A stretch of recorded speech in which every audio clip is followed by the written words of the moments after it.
հայտնի կրիստալային համով ջուր պատմական աղբյուրից. Next on my list is the distinguished representative of Armenia, Minister for Foreign Affairs, His Excellency Ararad Mիրզոյան. Mr. Minister, the floor is yours. Honorable Chair, distinguished colleagues, at the outset I would like to thank the North Macedonian OSCE chairmanship for leading this organization during the last year. Indeed, it was not an easy task, as the OSCE, which still remains the biggest security organization in the world, is rapidly declining as once duly adapted and well-elaborated mandates and commitments are totally disregarded. This process started several years ago when the OSCE failed to implement its core tasks, early warning and conflict prevention. Unfortunately, this process will continue unless there is no common understanding that violation of international law in any part of the world shall be unequivocally condemned and not tolerated. Otherwise, it creates a sense of impunity, becoming new normal in other parts of the world. Regrettably, the OSCE area of responsibility is not an exclusion. In the South Caucasus, the Nagorno-Karabakh conflict, the root causes of which was hatred and xenophobia in their various forms, and the existential threat to the people who wanted to live in freedom and dignity in their ancestral homeland, reached its final stage this year. After a 9-month-long inhuman siege, on September 19th, Azerbaijan launched yet another large-scale military offensive against the people of Nagorno-Karabakh, which resulted in mass forced displacement of its indigenous population.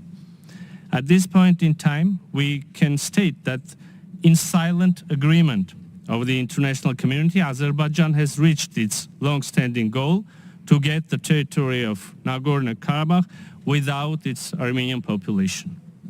However, even after having this done, claims of the Azerbaijani side were not halted. Now the entire sovereign territory of the Republic of Armenia has become the target of our neighbor. This, coupled with continuous hatred, military rhetoric, use of force or threats of use of force, refusal to come to the meetings organized by various international actors, including the United States and the European Union, illustrates that this country is not sincerely interested in peace and stability in our region. Distinguished colleagues, despite this human disaster in Nagorno-Karabakh, Armenia remains committed to opening of new era of peace in the South Caucasus and believes that it is still possible. For turning this possibility into a reality, we need reciprocally genuine engagement of Azerbaijan and the strong support of international actors to our efforts, which are based on well-elaborated and well-known principles.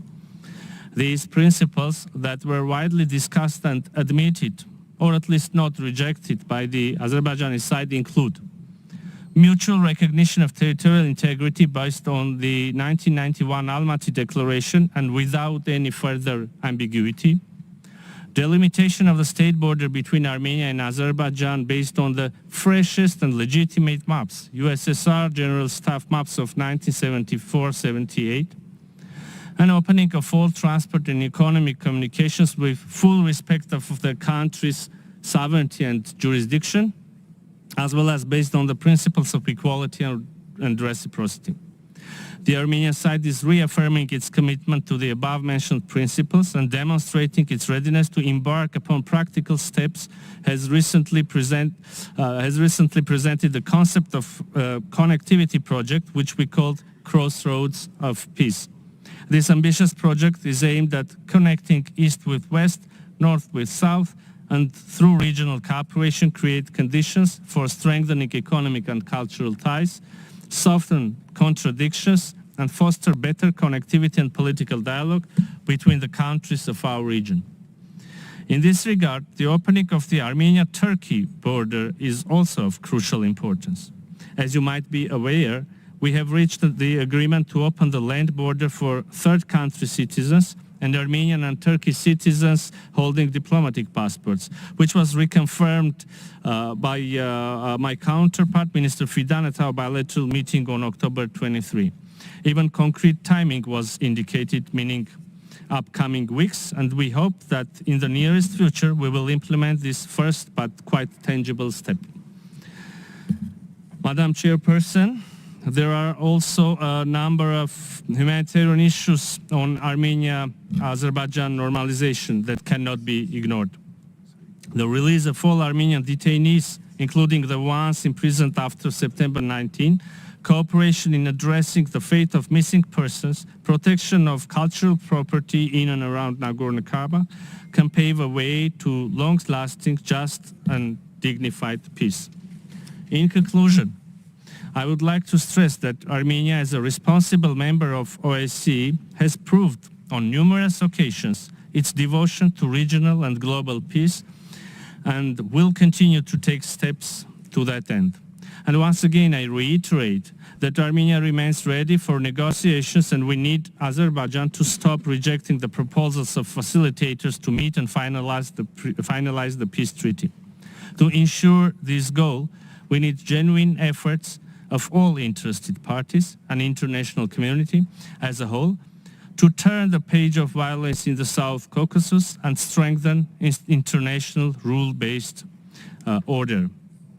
Honorable Chair, I've kindly asked to attach this statement to the journal of the day, and I thank you.